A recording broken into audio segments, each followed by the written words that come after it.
चले भाई बात शुरू करते हैं बेटा।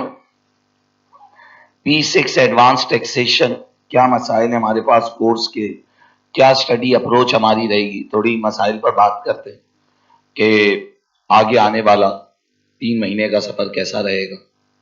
सही है भाई। आइए बेटा, जब हम P6 एडवांस टैक्सेशन के कोर्स पर बात करते हैं, बेटा बातें नहीं करेंगे तो ज्यादा बेहतर है। जब हम P6 एडवांस टैक्सेशन के कोर्स पर बात करते हैं तो ऑप्शनल पेपर्स में ये वन ऑफ द पेपर है जो इजी टू पास है बट डिफिकल्ट टू स्टडी है। पास हो जाता है लेकिन पढ़ने में मुश्किल पेपर है। जैसे मैं हमेशा कहता हूं, जब बच्चा F5 F6 पढ़ता है तो उसे F6 मुश्किल लगता है लेकिन F6 पास हो जाता है। F5 उसे पढ़ने में आसान लग रहा होता है लेकिन F5 फेल हो जाता है। देखिए, टैक्स एक ऐसा पेपर है जो हमेशा आपको पढ़ने में मुश्किल लगेगा लेकिन वो पास होता है। टैक्स हमेशा एक ऐसा पेपर है जो पढ़ने में मुश्किल होगा। सर पढ़ने में क्यों मुश्किल होगा? अगर आप अपने F6 के दिन याद करो तो बेटा सबसे बड़ा मसला क्या होता था कि छोटी छोटी इतनी सारी चीजें होती हैं, कार बेनिफिट की percentage, CO2 percentage, fuel benefit, accommodation, फिर बेसिस पीरियड कैलकुलेशन, फिर allowed expense, not allowed expense, loss की प्लानिंग। इतनी छोटी छोटी चीजें होंगी कि वो चीजों को याद रखना, उन्हें मेमोराइज करना सबसे बड़ा प्रॉब्लम होता है। तो अगर मैं ऐसे बोल दूं कि P6 का एडवांस टैक्स का जो कोर्स है ये पढ़ने में मुश्किल है, यानी ये आपके तकरीबन समझ लो 125 150 घंटे 160 घंटे आपके इस कोर्स पर लगेंगे। यानी पढ़ने में एक लेंथी और एक डिटेल्ड कोर्स है। छोटी छोटी चीजें, कुछ बच्चे इसमें तंग हो जाते हैं लेकिन at the end of the day ये पेपर पास करने में आसान है। अगर आप इस पेपर को कंपेयर करोगे अपने P5 या P7 के कोर्स के साथ, ये बन अगर आप इसे कंपेयर करोगे P5 या P7 के कोर्स के साथ तो बेटा P5 और P7 पढ़ने में आसान है। P5 और P7 पढ़ने में आसान है लेकिन वो पास नहीं होते, वो पास होने में रुकने वाले पेपर है। P6 P4 पढ़ने में मुश्किल है लेकिन पास होते हैं। और ये फैक्ट आपको इनके पासिंग रेशियोज में भी नजर आएगा कि ऑन एवरेज, मैं ये नहीं कह रहा हमेशा, ऑन एवरेज P6 का पासिंग रेशियो 40% प्लस रहता है और 7 का पासिंग रेशियो 30, 31, 32 रहता है। सही। अच्छा, अच्छे पासिंग रेशियो का मतलब ये नहीं कि सबका पास हो जाता है, इसमें भी 40% लोग पास होते हैं, यानी इसमें भी मेजॉरिटी फेल ही होती है, बट P7 और P5 की निस्बतन ज्यादा लोग पास होते हैं। तो देखो मैंने क्या कहा कि जब आप P6 एडवांस टैक्सेशन की बात कर रहे हो तो बेटा one of the lengthy course है। छोटे छोटे मसाइल बहुत सारे होंगे और आपको उन छोटे छोटे मसाइल को क्या करना पड़ेगा? मेमोराइज करना पड़ेगा। अच्छा, अब बच्चे सवाल करते हैं कि सर हम मेमोराइज किस तरह करेंगे, यानी हमें वो छोटे छोटे मसाइल किस तरह से याद रहेंगे। तो बेटा एक तो ये कि जाहिर क्लास के दौरान चीजें रिपीट की जाती हैं, आप एक बार पढ़ रहे हो, फिर आपके पास बुक है, समरीज है, ये तमाम चीजें। लेकिन इस बार से हमने मिर्चावाला के अंदर एक नया सिस्टम इंट्रोड्यूस कर दिया है कि हमारी A to Z her class अब रिकॉर्ड होगी। ये सारी क्लासें अब रिकॉर्ड हो रही हैं, तो कभी भी आपने कोई क्लास दोबारा जाकर सुननी है तो आप उसकी अपनी ही क्लास की रिकॉर्डिंग अवेलेबल होगी जिसमें आपके दोस्तों की बेइज्जतियां वगैरह, मजाक मस्ती, हर चीज मौजूद होगी। यानी जब आप उस रिकॉर्डिंग को सुनोगे तो आपको अपनाइयत की फीलिंग आएगी। तो बेटा कोई भी फालतू बात बोलने से पहले ध्यान रखना कि वो रिकॉर्ड हो रही है। सही है। तो ऐसा ना हो कि मुरसलीन आते जाते बच्चे तुझे पहचानते हो। सही है कि कोई बच्चा दूसरे मुल्क में पढ़ रहा है, वो भी कह रहा है कि यार ये मुरसलीन कौन है। सही। तो बेटा इन चीजों का थोड़ा ध्यान रखिएगा। बट ये एक बहुत अच्छी अपॉर्चुनिटी कि आपके पास रिकॉर्डिंग्स अवेलेबल होंगी, लेकिन इसका मतलब ये नहीं है कि आप दिल भर के छुट्टियां मारो, बोला भाई रिकॉर्डिंग। तो बेटा रिकॉर्डिंग एक मजबूरी का हाल है।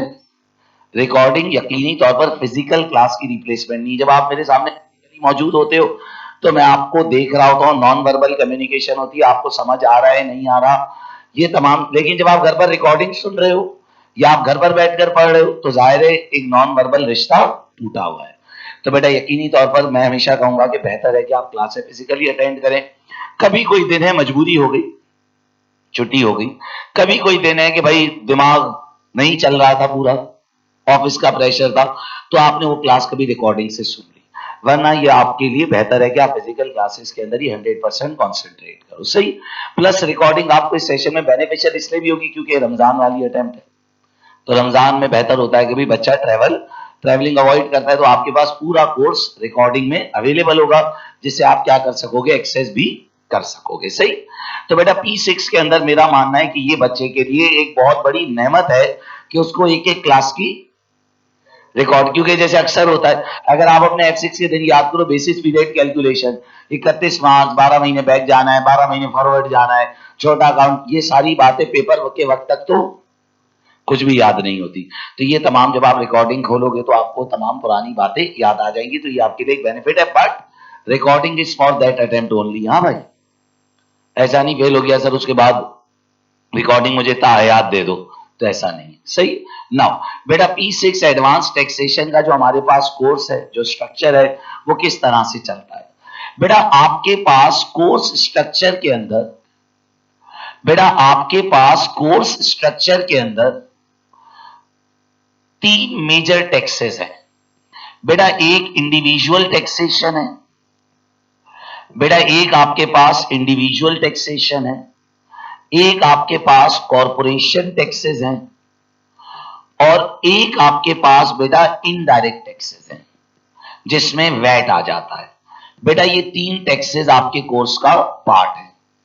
आप समझ लो कि 50 मार्क्स जो निकलेंगे बेटा, वो कहां से निकलेंगे, इंडिविजुअल टैक्सेस से निकलेंगे। बेटा आप समझ लो तकरीबन 40 के करीब मार्क्स आपके कॉरपोरेशन टैक्सेस से निकलेंगे, और 10 नंबर आपके किधर से निकलेंगे बेटा, इनडायरेक्ट टैक्सेस से निकलेंगे, सही। तो ये आपका एक स्ट्रक्चर होगा जिसको आप कवर करोगे। कोर्स का जो सबसे ज्यादा वक्त लगेगा वो किस पर लगेगा बेटा, वो लगेगा इंडिविजुअल टैक्सेस के ऊपर। ये कोर्स के 50 नंबर मुश्किल 50 होते हैं, क्योंकि इसके लिए आपको बहुत सारा कुछ पढ़ना पड़ेगा। कॉर्पोरेशन टैक्सेस आपके पता है कब शुरू होंगे, अगर आपका पेपर आप जून में पेपर दे रहे हो ना, तो आपका कॉर्पोरेशन टैक्स शुरू होगा 20 अप्रैल को।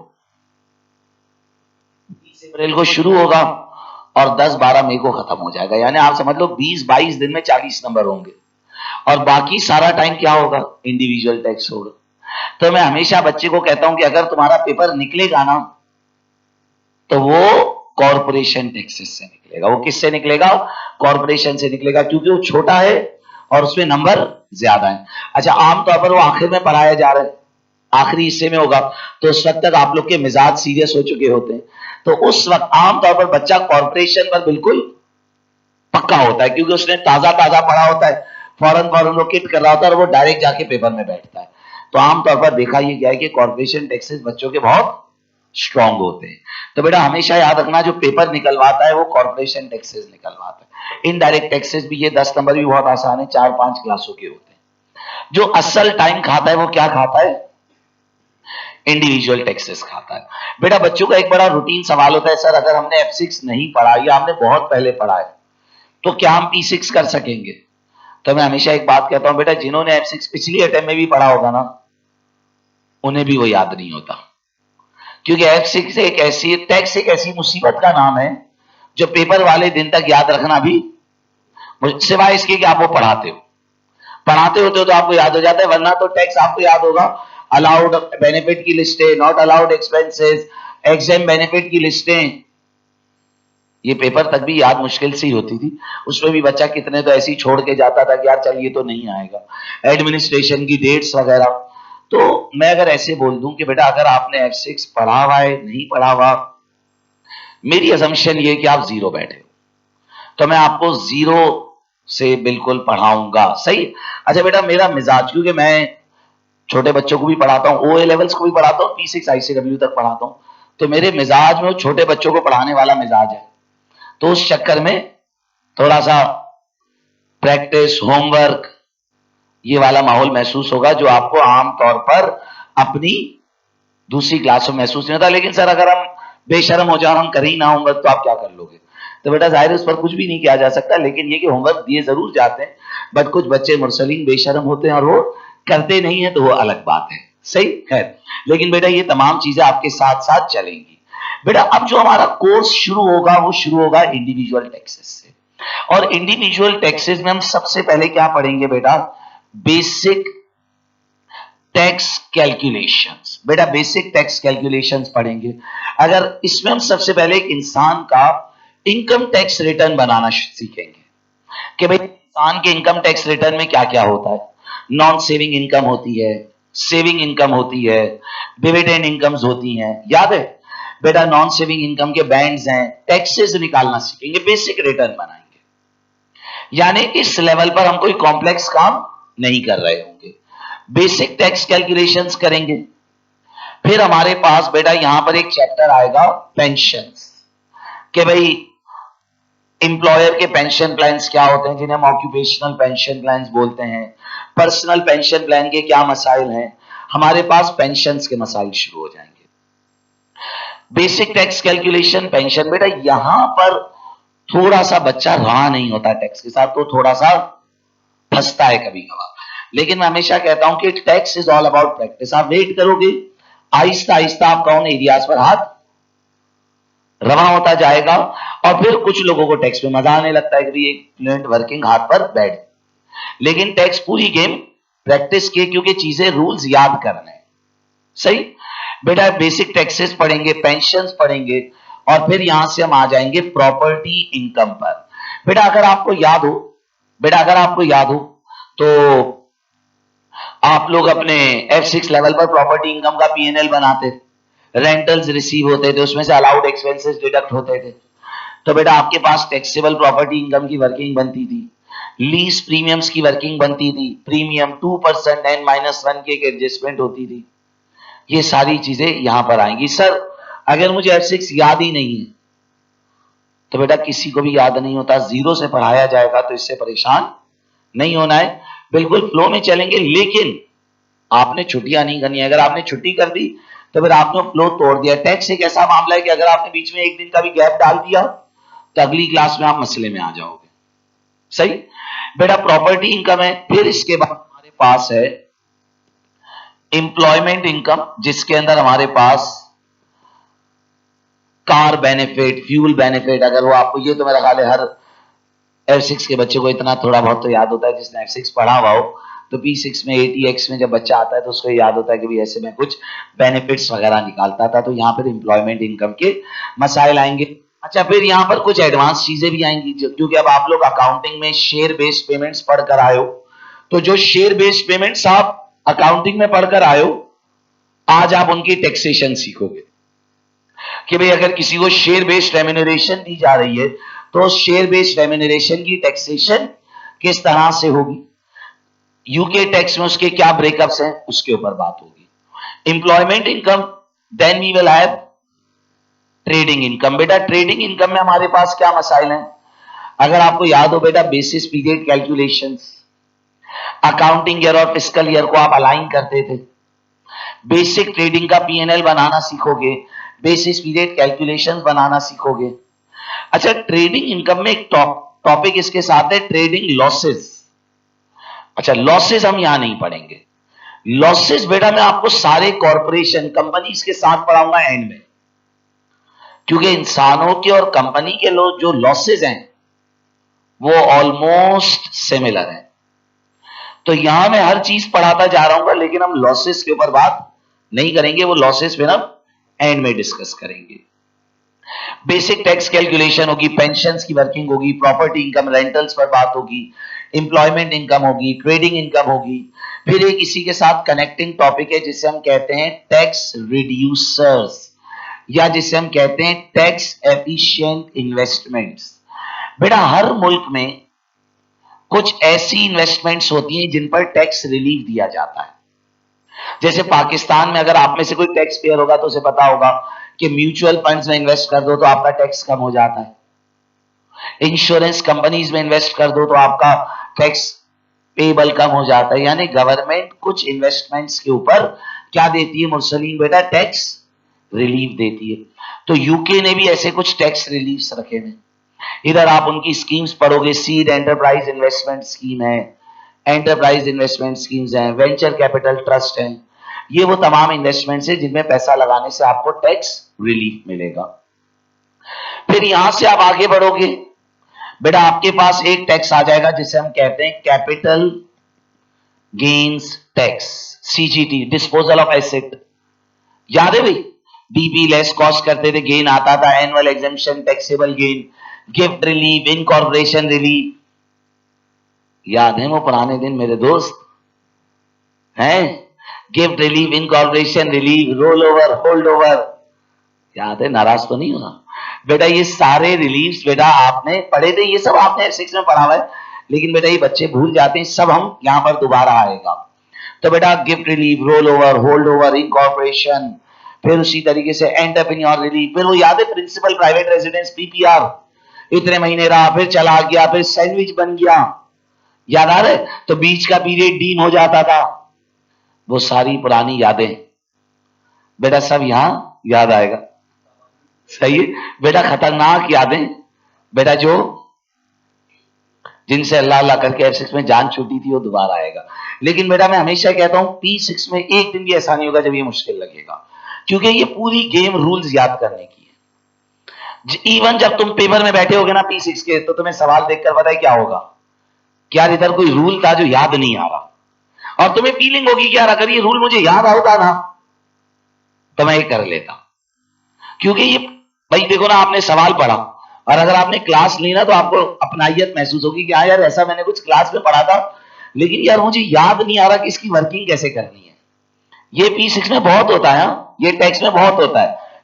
अच्छा ये ऑडिट में नहीं होगा, क्योंकि आप कुछ भी लिख दोगे अपनी तरफ से, चल जाता है। अच्छा सबका ही पेपर अच्छा होता है ना ऑडिट का, तो सभी बोलते हैं यार पेपर बहुत अच्छा हुआ, लेकिन निकलता नहीं है, क्योंकि उसमें कहीं फीलिंग नहीं आएगी कि गलत लिख लो। लेकिन टैक्स में तो मैं कहता हूं जिसको रूल याद है उसके लिए सवाल कुछ भी नहीं है, क्योंकि उसे रूल याद है वो कर लेगा, और इत्तेफाक से जिसे रूल याद नहीं है उसके लिए भी वो कुछ भी नहीं है, क्योंकि उसे कुछ समझ ही नहीं आएगा। और टैक्स में तुम अपनी मर्जी से कुछ भी नहीं कर सकते। यानी मुझे याद है जब मैं अपना P6 का पेपर देने जा रहा था, तो एम्प्लॉयमेंट इनकम में एक चैप्टर होता था शेयर स्कीम्स, वो मैं छोड़ के चला गया था। एक बार रीड किया तो छोड़ के चला गया, मैंने कहा छोड़ यार अभी कौन इसके रूल याद करेगा। 20 नंबर का सवाल आ गया शेयर स्कीम। अब जब मैंने देखा ना तो मैंने कहा यार ये मैंने देखा हुआ है, लेकिन मुझे अब कुछ याद नहीं है इसके रूल। लेकिन उस जमाने में P6 के अंदर सवालात की चॉइस होती थी, सेक्शन बी में 3 में से 2 सवाल करने होते थे, लेकिन अब आपका तो ये वाला चांस भी चला गया है, आपको तो सारे ही सवाल करने। सही? हाँ बेटा मैं फर्स्ट अटेम्प्ट वाला हूं, तुम्हारी तरह नहीं। बेटा basic tax calculation, pension, property, employment, trading tax, reducer, CGT. फिर यहां से आएगा एक चैप्टर, बहुत अच्छा chapter, inheritance taxes. Inheritance taxes आएंगे। अच्छा अब देखना इधर बेटा, इंडिविजुअल में कितने नंबर हैं मुरसलीन बेटा? बेटा बेटा इंडिविजुअल में 50 नंबर हैं। इसमें से 2 चैप्टर ये जो है ना, इससे आप समझ लो 15-20 नंबर निकल आएंगे। यानी 50 में से 15-20 नंबर ये निकल आए। अच्छा ये आइसोलेटेड नंबर है, इसका आगे पीछे कोई ताल्लुक नहीं है, क्योंकि ये इनकम टैक्सेस नहीं है, ये कैपिटल टैक्सेस है। देखो एक इनकम टैक्सेस है जो कमाई पर है, और एक कैपिटल टैक्सेस है जो एसेट्स पर है। क्योंकि ये है कैपिटल टैक्सेस, तो ये फिर एक अलग एरिया शुरू हो जाता है। तो इधर से 15-20 नंबर आएंगे ये भी। अच्छा मैं हमेशा बच्चों को बताता रहता हूं कि बेटा अगर अभी भी तुमने नहीं पढ़ना शुरू किया तो अब पढ़ना शुरू कर दो, अब यहां से पढ़ना शुरू कर दो, इतने नंबर मिल जाएंगे। तो जब मैं यहां ये शुरू कर रहा हूं ना, तो मैं बोलूंगा कि बेटा आप सीरियस हो जाना, तो अब कम से कम 20 नंबर तुम्हारे आ जाएंगे।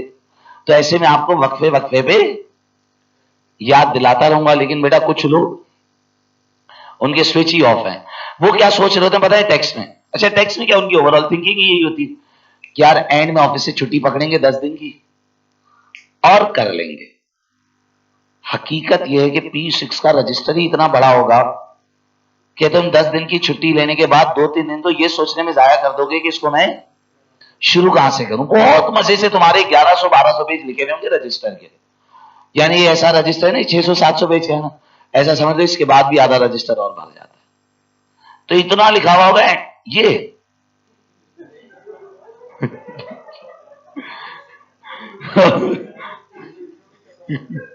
तो बेटा बेटा इसका मतलब ये हो बेटा P6 अब जब तुम आखिरी 10 दिन में उठाओगे ना तो आप यकीन करो तुम कोर्स भी पूरा रिवाइज नहीं कर सकोगे। यानी कितने बच्चे ऐसे होते हैं, मैं सच बोल रहा हूं आप में से भी होंगे, जो एब्सेंट हो जाते हैं। एब्सेंट हो जाते हैं यानी जो आखिरी 10 दिन में उठाते हैं तो उन्हें क्या एहसास हो जाता है, अरे ये नहीं हो सकेगा, छोड़ अगली बार कुछ करेंगे, ये होता है। यानी P6 तो आपको रोजाना करने वाला पेपर है। और मैं आपको बताऊं आमतौर पर ये मेरा एक्सपीरियंस है, जो हल्के बच्चे होते हैं ना वो पास कर लेते हैं, क्योंकि वो जान मार रहा होता है सारा साल। और जो ये चौड़े में चल रहे होते हैं ना कि सर हमें सारे रूल याद हैं, मैंने उनको 6-6 बार फेल होते हुए देखा, धड़ाधड़ फेल होते हैं। क्यों? क्योंकि हर बार उन्हें क्या लग रहा होता है, क्या हमें तो आता है। बेटा P6 तो है ही लर्निंग, रूल्स को याद करना है, तुम्हारी कोई लॉजिक थोड़ी है इसमें। तुम बोलोगे 20% की जगह में 25 लगा दो, ये नहीं, याद ही करना है रूल भाई। और ये रूल याद कब होगा, मैंने तुम्हें रूल की लॉजिक बता दी ना, उसके बाद भी तुम्हें याद ही करना है। अब कोई बोले कार बेनिफिट में CO2 परसेंटेज क्यों होती है, इसकी लॉजिक बता दो, इसकी कोई लॉजिक नहीं, तो रूल है, इसको तुमने at the end of the day याद ही करना है। तो बेटा ये पूरी गेम प्रैक्टिस की है, ये पूरी गेम प्रैक्टिस की है। तो बेटा capital gains tax, inheritance taxes, यहां तक हम पहुंचे। फिर यहां पर 8वां चैप्टर जो हमारे पास आएगा बेटा वो होगा इंडिविजुअल के ओवरसीज मैटर्स, कि बेटा अगर कोई बंदा ओवरसीज में रहता हो तो उसके क्या मसाइल हैं, इंडिविजुअल के ओवरसीज मैटर्स आएंगे। और फिर यहां पर हमारे पास आएगी एडमिनिस्ट्रेशन, एडमिनिस्ट्रेशन के मसाइल आएंगे। बेटा ये 9 चैप्टर से मिलकर बनेंगे 50 मार्क्स, ये 50 नंबर है। और इन 50 में से मैंने बता दिया कि 15-20 नंबर ये अलग हो जाएंगे। एग्जामिनर ने एक बात बोली है कि यार मैं F6 के एरियाज को बहुत ज्यादा टेस्ट नहीं करूंगा, अगर कर भी लिया ना तो 2-3-4 नंबर के लिए करूंगा, बहुत बड़े बड़े सवाल में उससे। यानी अब मैं यहां से ऐसे बोल दूं कि F6 में जो आप इंप्लॉयमेंट इनकम का एक PNL बनाते थे, वो वाला काम वो P6 के अंदर टेस्ट नहीं करेगा। यानी वो पूछता है F6 की चीजें, मैं ऐसा नहीं कह रहा कि नहीं पूछता, लेकिन वो बहुत डिटेल में जाकर उन्हें नहीं पूछेगा। उसने कहा है कि मेरा ज्यादा फोकस P6 के नए एरियाज की तरफ होगा, मेरा ज्यादा फोकस P6 के नए एरियाज की तरफ होगा। सही। अच्छा बेटा कुछ बच्चे कहते हैं सर आप पहली क्लास में इतना डरा देते हो, हमारी हिम्मत ही टूट जाती है पेपर की। लेकिन बेटा मैं हमेशा एक बात कहता हूं कि ये पेपर टेढ़े हैं, इनमें डरना है, इनमें डरना है। यानी फिर बच्चा अगर कभी फेल हो जाता है तो बोलता है कि सर आपने तो कहा था बहुत आसान है। बेटा ये टेढ़े पेपर है, क्योंकि इसी से में इनके बाद अब और कोई पेपर नहीं है। एडवांस टैक्स के बाद अब टैक्स का कोई पेपर तो वह आखिरी लेवल की बला है। तो बेटा ये टेढ़े पेपर हैं। अब इसमें मेरा मामला क्या होता है, ये बिल्कुल लास्ट ईयर जून में भी मैंने मामला किया था, बच्चे बहुत खुश हुए थे इससे, लेकिन उसमें आप पूरे मजदूर बन जाते हो। मैं आपको पहले पूरा कोर्स पढ़ाऊंगा, ये पूरा course as it is record भी होगा, सब आपको रिकॉर्डिंग मिल जाएगी। जब मैं पढ़ा रहा हूँ तो मैं टॉपिकल पास पेपर्स कराऊंगा। क्या कराऊंगा, एक टॉपिक पढ़ा उसका सवाल करा दिया, पास पेपर्स। प्रैक्टिस क्वेश्चंस भी है, कोई 350 प्रैक्टिस क्वेश्चन है, हाँ, फिर 5 पेपर अलग है। लेकिन पता नहीं मेरा मानना है कि अगर बच्चे ने टॉपिकल पास पेपर करे हुए भी है ना तो भी उसका पेपर नहीं निकलता। क्यों? आपने टॉपिक पढ़ा और आप सवाल करो तो हो ही जाएगा ना, क्योंकि दिमाग बना हुआ था, आप ढूंढ रहे हो तो कि कभी इसमें ये एडजस्टमेंट आएगी। टॉपिक पढ़ा और सवाल करा हमेशा हो जाएगा, जब आप पूरा पेपर करोगे तो नहीं होगा। तो लास्ट ईयर जब रमजान चल रहा था तो हमने ये किया था कि जब हमारा कोर्स खत्म हो गया था तो फिर हम रात में तरावी के बाद 11 बजे से लेकर सहरी तक एक ऑनलाइन सेशन क्या करते थे। अच्छा ये आपके पास पेपर 10 अटेम्प्ट क्लास में हुए होंगे, फिर हम दोबारा करते थे, लेकिन अब जो हम दोबारा करते थे वो हम पूरी पूरी अटेम्प्ट उठाकर करते थे, रात को 11 बजे से लेकर सुबह 4 बजे तक नाइट शो चलता था बेटा।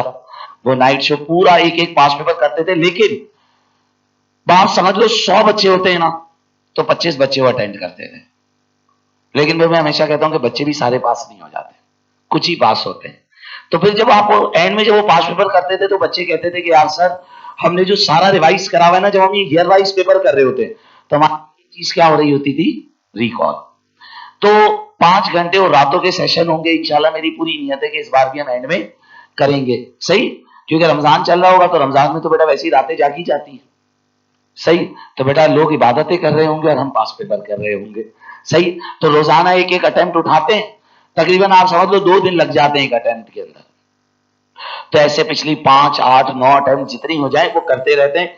उसकी फिर मैं बच्चों को बाद में, कभी कोई बच्चा भी वो कहता है सर मैं सारा दिन ऑफिस जाता हूँ, रात में आप बैठा रहे हो, तो फिर ये कि उसकी रिकॉर्डिंग्स का एक्सेस भी मैं दे देता हूँ, लेकिन मैं हमेशा बच्चों को कहता था कि आप उससे भी लाइव अटेंड करो। तो उससे क्या फायदा हो जाता था कि बच्चे का कॉन्फिडेंस एकदम बढ़ जाता है। यानी टॉपिकली हम पूरे कोर्स में कर लेंगे, मेरी ऑब्लिगेशन वहां खत्म हो जाएगी, लेकिन फिर भी एज एन एडिशनल फेवर के बच्चा पास हो। भाई बच्चे पास नहीं होते हैं, क्योंकि बच्चे क्या करते हैं, अटेम्प्ट वाइज पेपर नहीं करते, बस रजिस्टर रिवाइज करो और चले गए। तो बेटा रजिस्टर के दौरान जो पास पेपर हुए हैं वो करना कमाल क्यों? तो टॉपिक पढ़ के कोई कमाल? अच्छा वो तो मैं तुम्हें टॉपिक पढ़ाते नहीं, तुम्हारा दिमाग बना दूंगा कि देखो आगे ये आने वाला है, तो तुम जैसे ही पास पेपर खोलोगे तुम बोलोगे यार सर क्या बात है यार, ये तो बिल्कुल वही बात आ गई। तो टॉपिक के साथ क्या ना, असल कमाल क्या है कि आपने जो बहुत पहले पढ़ा था उसके आप अटेम्प्ट वाइज पेपर करो, तो इंशाल्लाह एंड में ये अटेम्प्ट वाइज प्रैक्टिस भी होगी। तो अगर मैं आपको ऐसे बोल दूं ना, तो मैं आपकी जो जान छोड़ूंगा ना वो 25-28 में पे जाके छोड़ूंगा और उसके एक हफ्ते बाद पेपर होगा। लेकिन अगर आप मेरे साथ साथ चलना चाहते हो तो आपको रोज के रोज पढ़ना पड़ेगा, ताकि जब मैं एंड में 10 अटेम्प्ट के पेपर कराऊं तो आपने उस हद तक रिवाइज भी कराओ। अगर किसी ने रिवाइज नहीं करा हुआ ऐसे ही आके बैठ गया तो और डिमोटिवेट हो जाएगा। वो तो बोलेगा भाई मेडिकल सर्टिफिकेट बनवाओ, कैरी फॉरवर्ड करो, तो कुछ समझ ही नहीं आ रहा। सही है भाई? लड़के मोबाइल चला रहे हो तुम? आइए बेटा, ये हो गए आपके इंडिविजुअल टैक्सेस। समझ लो यहां तक पहुंचने में पता है कितना वक्त लग जाएगा? जनवरी, फरवरी, मार्च और अप्रैल की 10 तारीख, यहां तक पहुंचते पहुंचते अप्रैल की 10 तारीख हो जाएगी। फिर हम शुरू करेंगे indirect taxes, value added taxes. आपको थोड़ा बहुत याद होगा, standard goods, zero rated goods, exempt goods, input tax, output taxes, याद है? वैट की रजिस्ट्रेशन होती थी, हिस्टोरिक टैक्स पिछले 12 महीने, ये तमाम चीजें देखेंगे वैल्यू एडेड टैक्सेस के अंदर। बेटा हमारे पास आ जाएगा indirect taxes. Sir indirect taxes में हमारे पास 2 एरियाज हैं बेटा। एक एरिया है हमारे पास वैल्यू एडेड टैक्सेस, एक एरिया है हमारे पास वैल्यू एडेड टैक्सेस, और एक हमारे पास छोटा सा इनडायरेक्ट टैक्स है जिसे हम कहते हैं स्टैंप ड्यूटी टैक्स। बेटा ये इनडायरेक्ट टैक्सेस मिलाकर 10 नंबर के होंगे। ऑलमोस्ट आप समझ लो कि वैट करने में हमें 4 क्लासें लगेंगी, और स्टैंप ड्यूटी टैक्स तो आधे घंटे का है, उसमें कुछ भी नहीं करना होता, बस रेट आपको समझाने होंगे कि आपने किस वक्त कौन सा रेट लगाना है। सही है भाई? तो बेटा देखें, individual taxes you have 50 marks, then we have indirect taxes. बस फिर जब मैं कॉर्पोरेशन शुरू करूंगा ना, तो मैं हमेशा बच्चे को कहता हूं कि बस अब ये आखिरी ट्रेन है, जिसने इसे भी छोड़ दी ना तो फिर वो बस अगली अटेम्प्ट में रिजल्ट का इंतजार करे बिना एडमिशन ले लेना। कॉर्पोरेशन से सबने सीरियस हो जाना है। अच्छा आप देखोगे भी कि जब कॉर्पोरेशन शुरू होगा ना तो एकदम क्लास के अंदर फुल हो जाएगी, तमाम बच्चे इज्जतदार होकर आना शुरू हो जाएंगे, पुराने पुराने गुनहगार भी आना शुरू हो जाएंगे जो पिछली अटेम्प्टों के होंगे, क्योंकि यहां से पेपर के 40 नंबर बनते हैं और ये हमारे पेपर को पास करवाता है। ये समझ लो शुरू होंगे 15-20 अप्रैल से, और ये दिन चलेंगे 20 या 25 दिन, 10 में, 12-13 मई तक ये दिन चलेंगे, जिसमें आप मोस्ट इंपॉर्टेंट 40 मार्क्स करोगे। डन है? जैसी कॉर्पोरेशन खत्म होगा, कोर्स खत्म होगा, और फिर 1-2 रातें छोड़कर, और उस वक्त रमजान ही चल रहा होगा, और हम रातों के सेशन शुरू कर देंगे जिसमें हम रोज एक एक पेपर क्या करेंगे। तो यानी आप समझ लो अगर किसी को सेशन अटेंड करने तो उसको इंश्योर करना है कि उस साथ साथ पढ़ रहा हो, तभी तो वो उसे अटेंड कर सकेगा। सही? बेटा कॉर्पोरेशन टैक्सेस, सर इसमें क्या क्या पढ़ेंगे? बेटा कॉर्पोरेशन टैक्सेस जब हम पढ़ते हैं, कितने नंबर हैं बेटा? ये पूरे 40 मार्क्स हैं बेटा, ये हमारे पूरे 40 मार्क्स हैं बेटा। कॉर्पोरेशन टैक्सेस जब आप पढ़ोगे तो इसके अंदर आपके पास सबसे पहले बेसिक कंपनी का रिटर्न होगा, बेसिक कॉर्पोरेशन टैक्स रिटर्न। बेटा एक कंपनी अपना रिटर्न कैसे बनाती है ये सीखेंगे। और फिर यहां से सीधा हम एक इंपॉर्टेंट एरिया को हिट करेंगे, कंपनीज के लॉसेस। कंपनीज के लॉसेस, कंपनीज में ग्रुप के लॉसेस, और फिर इसके साथ मैंने जो यहां एरिया छुड़वाया था ना आपको, एक कौन सा, इंडिविजुअल के लॉसेस, सारे वो पढ़ाऊंगा। सर मेरा सवाल है, आप हमें लॉसेस इंडिविजुअल के पहले क्यों नहीं पढ़ा देते? बेटा समझ लो 80% मामला सेम है, डबल मेहनत होगी, टाइम जाया होगा। अब एक बात फिर याद रखना, ये जो लॉसेस है ना, इसमें से 15 नंबर लाजिम आते हैं, लाजिम 15 नंबर लॉसेस के होंगे, लाजिम 15 नंबर लॉसेस के निकलेंगे ही निकलेंगे। तो ये समझ लो सवाल पेपर हमारे कोर्स का एक बड़ा अहम हिस्सा होता है। चाहे इस वक्त तक हम पूरा कोर्स पढ़ चुके होते हैं ऑलमोस्ट, तो अब हम पास्ट पेपर्स दिल खोल के कर रहे होंगे, रोज सवालात आ रहे होंगे और हम पास्ट पेपर्स अटेम्प्ट कर रहे होंगे। बेसिक रिटर्न बनाएंगे, कंपनी के लॉसेस देखेंगे, ग्रुप लॉसेस देखेंगे, इंडिविजुअल लॉसेस देखेंगे। फिर यहां से बेटा हमारी बात आ जाएगी फ्रेंड्स एंड फैमिली कंपनीज, घरेलू कंपनीज की बातें होंगी। बेटा घरेलू कंपनीज पर कॉर्पोरेशन एचएमआरसी ने खास तौर पर रूल क्यों बनाए? एचएमआरसी जो यूके का टैक्स डिपार्टमेंट है ना, हर मैजेस्टी रेवेन्यू एंड कस्टम, जैसे पाकिस्तान में एफबीआर है तो यूके में एचएमआरसी है। उन्होंने फ्रेंड्स एंड फैमिली कंपनीज को खास तौर पर कवर क्यों किया है? क्योंकि इसमें टैक्स की बड़ी चोरी होती है। बेटा फैमिली कंपनीज में टैक्स की बड़ी चोरी होती है। क्यों बड़ी चोरी होती है बेटा?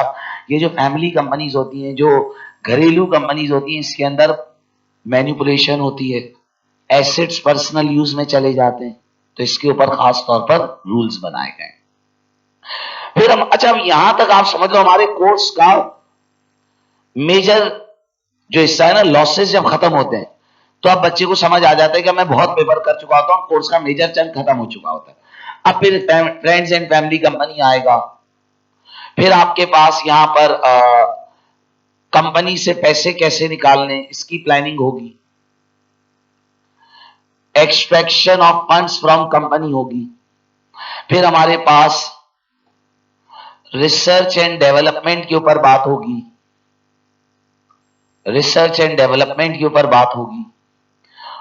कंपनीज का सीजीटी पढ़ेंगे, कंपनी के कैपिटल गेन टैक्स के क्या मसाइल हैं उसके ऊपर बात करेंगे। ऑलमोस्ट इंसानों और कंपनी का सीजीटी सेम है जमील बेटा, लेकिन there are some minor differences, उन पर बात होगी। फिर स्मॉल एरियाज हैं, छोटे छोटे, उन स्मॉल एरियाज को डिस्कस करेंगे। और फिर लास्टली हम कंपनीज की एडमिनिस्ट्रेशन पढ़ेंगे। सही बेटा, ये सब करने के बाद यहां आपका कोर्स खत्म हो जाएगा। आप ये समझ लो मैंने क्या कहा कि एक्सपेक्टेड एंड डेट जो आप अपने दिमाग में रखो वो रखोगे 10 से 15 में, क्योंकि बीच में थोड़ा बहुत उसका मसला आएगा, क्योंकि रमजान शुरू हो चुका होगा एंड में, तो रमजान में थोड़ी सी क्लासें छोटी होना शुरू हो जाती हैं, तो हो सकता है कि उसकी वजह से थोड़ा बहुत लैग आए। जैसे ही 10-15 मई को कोर्स एंड हुआ और फिर हम ऑनलाइन सेशन शुरू करेंगे, जिसमें हम क्या करेंगे, पूरे पास्ट पेपर्स डिस्कस करेंगे। सही, फिर हमारे पास्ट पेपर के सेशन स्टार्ट हो जाएंगे। पास्ट पेपर सेशन स्टार्ट क्या करेंगे, ये फिर हमारे ऑनलाइन सेशंस होंगे, जिसमें आप तमाम ही लोग फिर ऑनलाइन ही अटेंड करोगे। सही, फिर ये रातों में सेशन हुआ करेंगे, रोज एक एक पेपर करेंगे। लेकिन मेरी एडवाइस है कि आप लोग इसके लिए पहले से तैयारी करके रखो भाई, यानी आप पहले दिमाग बना के रखोगे भी मैंने रमजान में अपने ऑफिस आवर्स को किस तरह मैनेज करना है, क्योंकि पेपर फिर उसके फौरन बाद होंगे। तो बेटा ये चीजें फिर वहां से स्टार्ट हो जाएंगी। पेपर ईद के बाद है बेटा, बिल्कुल मेरा ख्याल है ईद 24 तारीख को है और हमारा जो पेपर है वो सेकेंड तक को है, तो मेरा ख्याल है ईद के बाद एक हफ्ता होगा। तो Eid is a good time कि उसमें आप मुरसनी पढ़ाई कर सकते हो। सही है बेटा, तो ये इस तरह हमारा कोर्स चलेगा कि बेटा हमारे पास 3 मेजर एरियाज हैं कोर्स के, इंडिविजुअल टैक्सेस, कॉर्पोरेशन टैक्सेस और इनडायरेक्ट टैक्सेस। ये हमारे टॉपिक्स आ गए ताकि आपको एक आइडिया हो कि आप किस तरह से चलोगे। और मैंने आप लोगों को कोर्स के बीच में स्प्लिट्स बता दिए। सही है भाई। बेटा कुछ और बात है अभी, पेपर स्ट्रक्चर किस तरह का होगा, थोड़ी सी डिस्कशन करके फिर हम अपना आज पहला चैप्टर शुरू कर देंगे, इनकम टैक्स कैलकुलेशंस। ईशा की नमाज का वक्त हो गया, ईशा पढ़ के आ जाए, फिर इसके बाद कोर्स को दोबारा से आगे प्रोसीड करेंगे। सही है बेटा? जी जी बेटा, यूके वेरिएंट है, टैक्स यूके वेरिएंट है, P6 होता है यूके वेरिएंट है खाली। सही। तो बेटा नमाज ब्रेक पे चले जाते हैं, नमाज पढ़ के आएंगे, फिर इसके बाद थोड़ी सी और डिस्कशन करनी है और फिर इंशाल्लाह पहला चैप्टर स्टार्ट करेंगे, इनकम टैक्स कैलकुलेशंस। बिना रजिस्टर क्या है?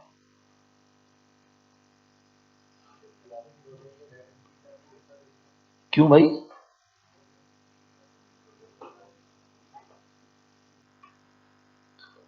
चले भाई, तो ब्रेक से पहले हम क्या बात कर रहे थे बेटा कि पांच पेपर्स के सेशंस वगैरह तक हमारी बात पहुंच गई थी। अच्छा, कुछ छोटी बातें, सर हमारी स्टडी रिसोर्सेज क्या होंगी, क्योंकि अक्सर बच्चे कहते हैं कि सर क्या बुक पढ़ने की जरूरत है या क्या मसाइल है। बेटा स्टडी रिसोर्सेज ये हैं कि मेरी एक P6 की बुकलेट है, लेकिन अभी जून की आई नहीं है, जून की बुकलेट इंशाल्लाह मार्च अटेम्प्ट के बाद आएगी। उसकी वजह ये होती है कि वो एग्जाम किट्स आएंगी पहले, अपडेटेड एग्जाम किट्स आ जाएंगी, तो उसके पास पेपर्स उसमें अपडेट किए जाते हैं। तो P6 की एक बुकलेट आपको लेनी होगी, उस बुकलेट के अंदर ही आपके पास लास्ट 10 अटेम्प्ट्स के पास पेपर भी लगे हुए हैं, उसमें आपके पास समरी नोट्स लगे हुए हैं। अच्छा अब देखिए एक बात याद रखिएगा, P6 को पास करने की जो की है ना, वो है समरी नोट्स। ये मैंने अपने बनाकर दिए हैं, लेकिन मैं हमेशा बच्चे को कहता हूं कि मेरे समरी नोट्स आपके किसी काम के नहीं है, आप अपनी समरीज खुद बनाओ।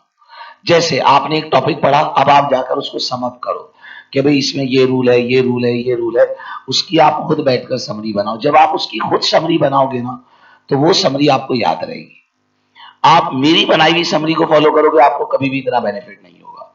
लेकिन स्टिल कुछ बच्चे नहीं बनाते, तो मैंने एक समरी बनाकर 40 पेज में पूरा P6 सम अप कर दिया। लेकिन मैं हमेशा बच्चों को कहता हूं कि आप अपनी समरी बनाओ, और समरी बनाने का भी अच्छा तरीका है कि बड़ी वाली शीटें लो और उस शीट पर पूरा पूरा चैप्टर, उसके सारे रूल लिख दिए। एक पूरी शीट ली, उस पर पूरा एम्प्लॉयमेंट इनकम लिख दिया, फिर एक शीट ली, उस पर पूरा ट्रेडिंग से रूल जमा कर लिए। एक तो जब आप रूल अपने हाथ से लिखोगे तो आपको याद हो जाएंगे। दूसरा, जब आप पास पेपर कर रहे होगे तो आपने कहा यार मुझे एकदम एक ये रूल याद नहीं आ रहा, तब पूरा रजिस्टर घुमाने की जरूरत नहीं है, वो अपनी जादुई फाइल खोली जिसमें सारी लगी हुई होंगी। तो जब आप चीज लिखोगे आपको याद होंगी। और यही P6 में पास होने की एक बड़ी की है कि आप अपनी समरीज खुद डेवलप करो। जैसे ही एक चैप्टर कंप्लीट हो जाए तो मुरसलीन बेटा उसकी आपने स्केच एक समरी बना ली, तो रूल्स आपके पास जमा हो जाएंगे। अक्सर बच्चे कहते हैं कि सर हम ड्यूरिंग द सेशन किस तरह पढ़ें, तो ड्यूरिंग द सेशन पढ़ने का तरीका ये है कि आप समरीज को रिव्यू करते रहो, समरीज को उठाओ, रिव्यू करो, क्योंकि P6 में आप अभी पूरे पूरे पास पेपर तो कर ही नहीं सकोगे।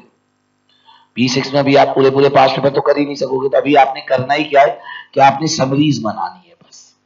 इसके अलावा बेटा इसमें प्रैक्टिस क्वेश्चंस हैं जो हम क्लास में करेंगे, कोई करीब 275 275 प्रैक्टिस क्वेश्चंस हैं जो कि हम ड्यूरिंग द सेशन अटेम्प्ट करेंगे। सर क्या प्रैक्टिस क्वेश्चंस भी हम घर पर दोबारा करें? नहीं नहीं, प्रैक्टिस क्वेश्चन तो बस आप समझ लो, उस वक्त आपका कॉन्सेप्ट रवा करने के लिए होते हैं। जैसे मैंने गिफ्ट रिलीव बताया, तो मैं उसको रवा करने के लिए आपको एक छोटा सा एक एग्जाम्पल बना के दूंगा कि भाई देखो इस तरह से वर्किंग होती है। तो प्रैक्टिस क्वेश्चंस आपके पास होंगे, प्लस आपके पास इसके अंदर पास पेपर के सॉल्यूशंस लगे हुए होंगे। अच्छा, ये पास पेपर सॉल्यूशंस मेरे अपने होंगे, जो मैंने अपने खुद के बनाए हुए होंगे, वो वाले सॉल्यूशंस लिखे हुए होंगे। अच्छा, मैं पास पेपर कराते हुए एक छोटी सी चीज का और ख्याल रखता हूं। वो ख्याल क्या है? जब मैं एक सवाल करा देता हूं ना, तो उस पास पेपर से पहले मैं लिख देता हूं कि इस सवाल को करने के लिए आपको ये नॉलेज चाहिए होगी। क्या लिख देता हूं कि इस सवाल को करने के लिए, तो आप क्या कर लोगे, जब आप वो सवाल घर पर करने लगे हो तो पहले जाकर वो वाले चैप्टर रिवाइज कर लो। प्लस हर सवाल की कुछ खास लर्निंग्स होती हैं, जो उस सवाल की खास बातें होती है, तो उस सवाल के एंड में मैं उसकी की लर्निंग्स लिख देता हूं। क्या लिख देता हूं? की। एक तो बता देता हूं क्या नॉलेज चाहिए होगी ताकि आपको चैप्टर आइडेंटिफाई हो जाए, और दूसरा क्या लिख देता हूं कि इस सवाल में हमने ये सीखा, तो हर सवाल के एंड में ऐसी लर्निंग्स होंगी। बेटा अगेन ये मैंने बनाई है लर्निंग्स जो मेरे हिसाब से अहम है। जब आप करोगे तो हो सकता है आपकी नजर से कोई एक आधी लर्निंग और हो, तो आप उस लर्निंग को भी ऐड करो। यानी देखो मैं बार बार एक बात कह रहा हूं कि आपके लिखे हुए डॉक्यूमेंट ज्यादा काम के हैं, आपके लिखे हुए डॉक्यूमेंट ज्यादा काम के हैं as compare to my documents. सही। तो बेटा पास्ट पेपर के सॉल्यूशंस हैं, प्रैक्टिस क्वेश्चंस है, ये तमाम चीजें।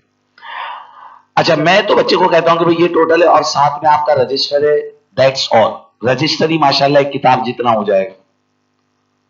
एक किताब 1000-1200 पेज का जब रजिस्टर होगा तो वही अपने आप में एक पूरी किताब होगी। लेकिन कुछ बच्चे कहते हैं सर अगर हम बुक पढ़ें, सर क्या बुक पढ़ने से फायदा होगा? बेटा बिल्कुल होगा, बिल्कुल होगा। आप में से वो लोग जो जॉब नहीं करते तो मेरी इन्हें एडवाइस है कि वो बुक पढ़ें।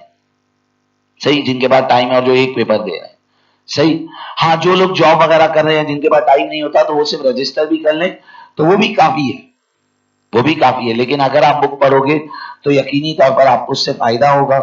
बेटा अगर आप बुक पढ़ना चाहो तो आप P6 की यानी ATX जो इसका नया नाम है, आप उसकी कैप्लिन की बुक पढ़ो, कैप्लिन की बुक पढ़ना। और अगर सर क्या एग्जाम किट की जरूरत है? नहीं बेटा मैं एग्जाम किट फॉलो नहीं करूंगा क्योंकि मैं लास्ट 10 अटेम्प्ट अलग से दे रहा हूं, तो हम ये करेंगे। लेकिन अगर कोई बच्चा एग्जाम किट करना चाहे तो वो कैप्लिन की किट को फॉलो कर सकता है। सही, वो कैप्लिन की किट को फॉलो कर सकता है। अगेन देखो अभी ये आपके लेवल पर इनपुट है। सही है भाई। तो बेटा अब हमने ये देख लिया कि कोर्स का क्या स्ट्रक्चर रहेगा, एक्सपेक्टेड डेट बता दी, पास्ट पेपर सेशंस पर बात हो गई, स्टडी रिसोर्सेज मैंने आपको समझा दी कि किस तरह से आपकी स्टडी रिसोर्सेज रहेंगी। सही। अब बेटा एक बहुत अहम चीज कि सर हमारा पेपर कैसा होता है, स्ट्रक्चर क्या है पेपर का, कितने सवाल आते हैं, क्या है हमारा पेपर स्ट्रक्चर। बेटा P6 का जो पेपर स्ट्रक्चर है वो P7 की निस्बतन डिफरेंट है। P7 जो एडवांस ऑडिट है उसमें 50 नंबर का सवाल आता है, एक और 25-25 आता है। P6 में क्या स्ट्रक्चर है बेटा? P6 का स्ट्रक्चर ये है कि पहला सवाल जो आपके पास आएगा वो 35 मार्क्स का आएगा। पहला सवाल जो आएगा बेटा वो 35 मार्क्स का आएगा। दूसरा सवाल, पेपर स्ट्रक्चर पहला जो आपके पास क्वेश्चन होगा, पहला जो आपके पास क्वेश्चन होगा बेटा वो होगा 35 मार्क्स। आमतौर पर ये जो सवाल होगा ये इंडिविजुअल टैक्सेशन का होगा। आमतौर पर ये सवाल इंडिविजुअल टैक्सेशन का होता है जिसमें एग्जामिनर लॉसेस वगैरह पर भी बात करता है। इसमें एग्जामिनर लॉसेस वगैरह पर भी बात करता है। इंडिविजुअल टैक्सेशन का पहला सवाल होगा क्वेश्चन 1। सर अब बच्चों के साथ इसमें क्या होता है? बेटा अब एग्जामिनर को बच्चे की साइकी पता है। बेटा पेपर में आसान नंबर पहले करने चाहिए या मुश्किल नंबर? हम सब यही बोलते हैं, लेकिन आप लोग पेपर में जाकर उलट करते हो। आप लोग किसके पीछे पढ़ते हो? मुश्किल। अच्छा आप मसला, बच्चा क्या करता है, किसी एक रिक्वायरमेंट में जिद करता है, बोलता है जब तक ये पूरी नहीं होगी मैं आगे। अच्छा प्लस एक स्ट्रेस भी होता है पेपर में, जब आप उसे बीच में छोड़े होते हो तो पता है क्या होता है, अगली रिक्वायरमेंट देखते हैं वो भी नहीं आ रही। ये भी देख मसला ऐसा लग रहा हो तो कुछ भी नहीं आ रहा, तो उसी पे लगे रहते हैं। एग्जामिनर क्या करता है, क्वेश्चन 1 में पहली रिक्वायरमेंट फेंकता है 17 नंबर की। बच्चे ने वो पढ़ी, बच्चे से होगी ही नहीं, और बच्चा 1.5 घंटा 17 नंबर पर जाया कर देता है। गया बेटा 1.5 घंटा हो चुका, 17 नंबर पर लगे पड़े और वो भी सही नहीं हो रही। यानी फिर मैं हमेशा कहता हूं कुछ पेपर ऐसे होते हैं जिनमें पेपर के दौरान फीलिंग आ जाती है कि फेल हो जाएगा। भाई जब 1.5 घंटा गुजर गया, 17 नंबर भी पूरे सही नहीं हो, इसमें भी कॉन्फिडेंस नहीं है, तो उसी वक्त एक थोड़ा सा बंदा डाउन हो जाता है, बोला यार अब गया पेपर। तो मैं हमेशा एक बात कहता हूं, देखो बेटा याद रखना, आप P2 का पेपर देते हो SBR तो हमेशा एडजस्टमेंट वाइज चलते हो ना, एडजस्टमेंट्स करो। P6 आपको जो समझ आ रहा है कर लो, खत्म। जो नहीं समझ आया आगे बढ़ो। बेटा ये कोई मैट्रिक बोर्ड का या इंटर बोर्ड का पेपर नहीं है कि एग्जामिनर पूरे आंसर को पढ़ के नंबर देगा, ये नहीं है। एग्जामिनर क्या करेगा मेरे दोस्त, आपका पॉइंट पड़ेगा, मार्किंग स्कीम में मैच हो गया तो नंबर देगा, और हर पॉइंट का नंबर अलग है। जितनी सही चीजें हुई हैं उनके नंबर मिलेंगे। यानी राई के बराबर भी अगर सही हुआ है तो उसका नंबर मिलेगा। उसमें एग्जामिनर ये नहीं देखेगा कि गलतियां क्या करी है, जो चीजें सही है उसका नंबर मिलेगा। तो बेटा एडजस्टमेंट वाइज करो। आपने सवाल देखा, आपने कहा मुझे ऐसा लगता है इसमें बेसिस, वो वर्किंग कर दी खत्म। कोई चीज नहीं आ रही, उसका रूल लिख दिया, खाली कैलकुलेशन नहीं हो रही, खाली रूल लिख दिया। बेटा टेक्स्ट में छोटे छोटे छोटे छोटे इतनी सारी गलतियां होती हैं कि बच्चा बहुत सारा गलत करके भी पास हो जाता है। क्या बोला मैंने? बहुत सारा गलत करके भी, क्योंकि जब आप बहुत सारी छोटी छोटी चीजें जमील भूल रहे होते हो तो बहुत सारी छोटी छोटी चीजें आपकी सही भी हो रही होती है। सही। तो बेटा क्वेश्चन 1 इंडिविजुअल टैक्सेशन। बेटा मैं हमेशा कहता हूं कि अपने आप को फंसाना मत, time management is very important. बेटा हमारे एक टीचर तो हमेशा कहते थे कि जैसे ही तुम्हारा किसी पार्ट का टाइम पूरा हो जाए वो पार्ट वहीं छोड़ दो, आता भी हो ना तो भी छोड़ देना, वहीं छोड़ दो और दूसरे पार्ट पे चले जाओ। उसकी वो वजह क्या कहते थे? वो कहते थे देखो यार, जब तुम एक पार्ट के पीछे अपना टाइम आउट कर दोगे ना तो तुम्हारा एंड में पेपर छूटेगा। तुम उधर जगह छोड़ दो तो तुम्हारे दिमाग में होगा कि मेरा 10 मिनट का डेफिसिट है। अब तुम दूसरे सवालों में खुद तेज तेज काम करोगे ताकि तुम उस डेफिसिट को कवर कर सको। लेकिन अगर वहीं तुमने टाइम आउट कर दिया तो तुम्हें नहीं पता आगे चीजें कितनी मुश्किल है। सही। तो बेटा ये याद रखना कि time management is very important. Question number 2 जो आपके पास आएगा दैट इज 25 मार्क्स, और वो सवाल होगा किसका? कॉर्पोरेशन टैक्सेशन का। सही है बेटा, ये 25 नंबर का सवाल होता है। फिर क्वेश्चन 3, ये आपके कितने हो गए बेटा? 60 नंबर हो गए। Question 3 20 marks. आमतौर पर ये क्वेश्चन 3 जो आपके पास आता है बेटा, ये इंडिविजुअल टैक्सेस से ही दोबारा आ जाता है। किसके साथ, किससे आ जाएगा बेटा? इंडिविजुअल टैक्सेस से ही दोबारा आ जाएगा। आमतौर पर एग्जामिनर यूजुअली इसके अंदर सीजीटी एंड आईएसटी पर हाथ रहता है। जो सीजीटी और आईएसटी वाले नंबर है ना, वो आमतौर पर एग्जामिनर यहां कवर कर लेता है। फिर बेटा आपके पास क्वेश्चन नंबर 4 दोबारा से 20 नंबर, और ये जो सवाल होगा ये कॉर्पोरेशन का होगा, और प्लस एग्जामिनर इसमें आपको क्या देगा बेटा? इनडायरेक्ट टैक्सेशन देगा। इनडायरेक्ट टैक्सेस जो है वो देगा। बेटा P6 का पेपर करने का कोई फॉर्मेट नहीं था भाई। एग्जामिनर कहता है जहां दिल करे भाई एडजस्टमेंट करते जाओ, नंबर लेते जाओ। बच्चे कहते हैं सर करने का कोई फॉर्मेट है बेटा? There is no format. Working करी, उसी के सामने उसका रूल लिख दिया, खत्म। यानी इसमें एग्जामिनर बड़े दिल से चल रहा होता है। वो कहते हैं बच्चा कर दे कुछ, मैं उसे नंबर दे दूंगा। लेकिन बच्चे का क्या मामला होता है कि उसको रूल ही याद नहीं होते। उस बेचारे को रूल ही याद नहीं हो, क्या करे अपनी तरफ से? बस उसको पढ़ के लग रहा होता है हाँ कुछ देखा देखा लग रहा है बस, और कुछ नहीं मैं फायदा हो रहा है। सही है। तो बेटा अब हाँ समरीज लेकर जाएंगे किसमें? F6 में लेके गए बेटा। भर्रे ले जाना कमाल नहीं है, हाँ यूटिलाइज करना कमाल है। एक बार हमारा एक स्टूडेंट था दुबई के अंदर, उसने क्या किया कि ये फर्रे लेके गया।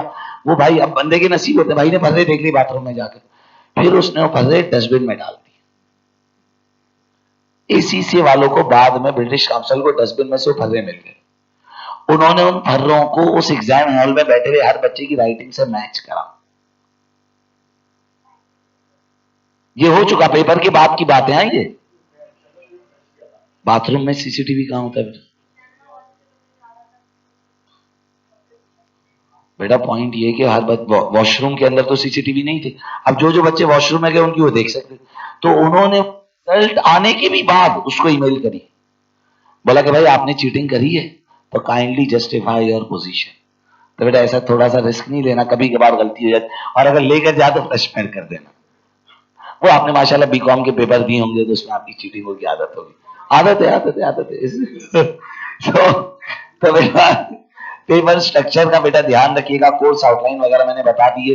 बेटा देखो आपके पास ऑल रिसोर्सेज अवेलेबल है। आपके पास क्लास के lecture, recording, summary, past paper, एक एक चीज अवेलेबल है। सही।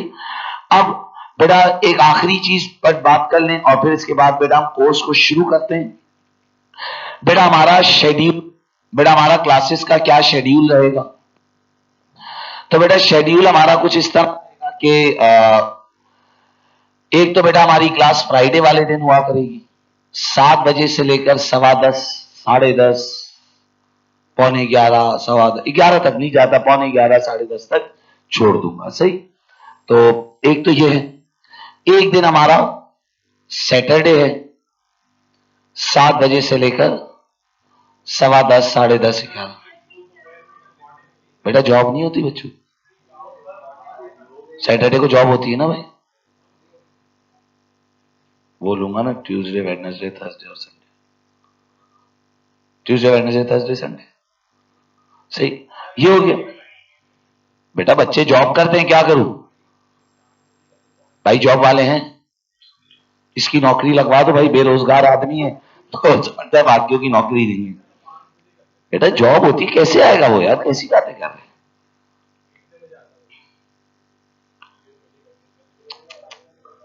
अरे यार यूजलेस आदमी है। सही, तो बेटा अच्छा एक दिन बेटा भी नहीं रखा हुआ, वो थर्सडे, वो ऐड होगा मार्च के बाद। और तीसरा दिन है बेटा हमारा संडे। मेरी एडवाइस है कि आप लोग संडे को सुबह आ जाओ। अच्छा बीच में गैप हर हाल में आएगा, उसकी वजह ये कि बीच में P7 जून हमेशा आएगी। यार 2-2.5 घंटे गैप नहीं लेगा, यहाँ 4 घंटे पढ़ने के बाद खाएगा पिएगा थोड़ा आराम करेगा फिर आएगा, वरना मर जाएगा। सही, तो बेटा अगर आप लोग तमाम एग्री करते हो और आप लोग आओगे, देखो संडे को सुबह आमतौर पर बच्चे लाशें आती हैं, तो अगर हम लोग संडे को सुबह 10 बजे से लेकर 2 बजे तक रखें, सॉरी संडे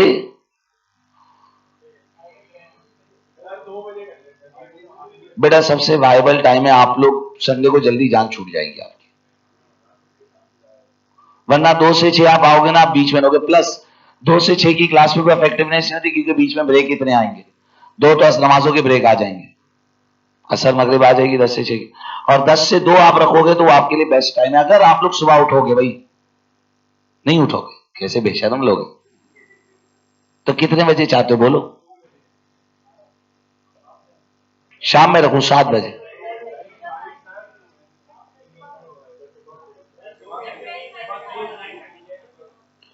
हाँ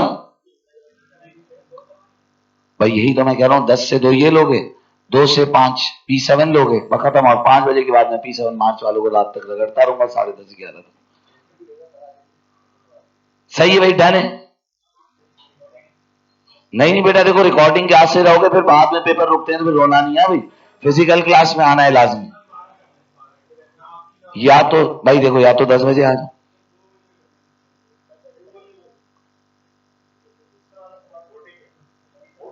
अच्छा आप में से सुबह आने के लिए तैयार है, तो तुम सुबह क्यों नहीं आना चाहते, आ जाओगे। और तुम 10 से भी पहले? अबे भाई हाँ, तो बेटा इंशाल्लाह संडे सुबह 10 बजे रखा करेंगे। सही, 10 से 2। सही, संडे को मैं नहीं आऊंगा ये बोला, हाँ ये नहीं बोलना कि मैं नहीं आऊंगा। सही है, तो बेटा छुट्टी, जी जी बेटा, हाँ हाँ बट जॉब का से तो क्लैश होगा ही नहीं। थर्सडे भी 7 बजे, थर्सडे फ्राइडे सैटरडे और संडे सुबह रखा करेंगे। डन है भाई, तो बेटा संडे सुबह 10 बजे हमारा सौदा तय पाया है। सही, बेटा अब आपको नहीं आओ, क्या हिसाब कर रहा है बेटा, सैटरडे संडे मंडे, सैटरडे को इससे पहले होगी 4 बजे, संडे को इसके बाद होगी, और मंडे अलग आना। सही, चल नाउ भाई यानी तुम समझ लो सैटरडे संडे तुम यहीं पड़े रहोगे। क्यों पूरा वीक आना है भाई, ट्यूसडे वेडनेसडे नहीं आओगे ना, तो ट्यूसडे वेडनेसडे तो नहीं आएगा ना। एक तो यार फालतू लोग जो है ना। नाउ बात शुरू करते हैं, तो बेटा अभी हमारे पास, अच्छा हो सकता है कि भाई अगर भाई पैसेज ऑफ टाइम थोड़ा से मार्च अटेम्प्ट रिलीज हो जाएगी ना, तो फिर हम 10 को 11-12 भी कर सकेंगे। लेकिन आप समझ लो मार्च अटेम्प्ट तक थोड़ा सा प्रेशर इसलिए होता है क्योंकि मार्च का कोर्स भी चल रहा होता है और जून के भी 2 कोर्स चल रहे होते हैं। यार हमेशा सही कर देता हूँ टाइम, कैसे तुम लोग झूठे हो यार, करा था ना मैंने। तो पीसीआर में तो शाम को 7 बजे रखता था। मैं कर दूंगा, मैं मार्च अटेम्प्ट हो जाती है, उसके बाद 11-12 बजे की रिलैक्सेशन कर दूंगा। समझ लो मार्च अटेम्प्ट से पहले हार्डली 3 संडे आना है बस, खत्म, फिर तो छुट्टियां हो जाएंगी। सही ना बेटा, हमारा कोर्स इंशाल्लाह, आप में से कितने बच्चे जो मार्च में कोई पेपर दे रहे हैं, तो फिर हम इंशाल्लाह आप समझ लो 15-20 फरवरी तक क्लासेस लेंगे, फिर मैं आपको 15 दिन छुट्टियां दूंगा, फिर उसके बाद हम मार्च अटेम्प्ट के बाद जब रिज्यूम करेंगे तो 4 क्लासों से रिज्यूम करेंगे। सही ना बेटा, बात शुरू करते हैं, थोड़ी सी डिस्कशन, ज्यादा देर नहीं तो करते हैं। पहला चैप्टर शुरू करते हैं, basic tax calculation, income tax computation. एक बेसिक टैक्स रिटर्न कैसे बनता है, एक बेसिक टैक्स रिटर्न कैसे बनता है। अच्छा मुझे एक चीज बता दो, आप में से कोई ऐसा बच्चा है जिसने F6 ना पढ़ा हो? आप दोनों सीए के बैकग्राउंड से आए हो, F6 और आपने भी, तो बेटा आप लोग वो थोड़ा सा हो सकता है शुरू में ग्लिच आए, लेकिन बातें रवा हो जाएगी, बल्कि इनफैक्ट आपको पढ़ने में ज्यादा मजा आएगा क्योंकि आप ये चीजें पहली बार पढ़ रहे हो। सही, लेकिन क्योंकि टेक्स्ट में फॉर्मेट्स होते हैं तो वक्त के साथ साथ आपका इस पर हाथ बैठ जाएगा। आइए जरा बेटा, जब हम एक इंसान के बेसिक टैक्स रिटर्न पर बात करते हैं तो एक इंडिविजुअल का यूके के अंदर बेसिक रिटर्न किस तरह का नजर आता है, आइए भाई देखिए।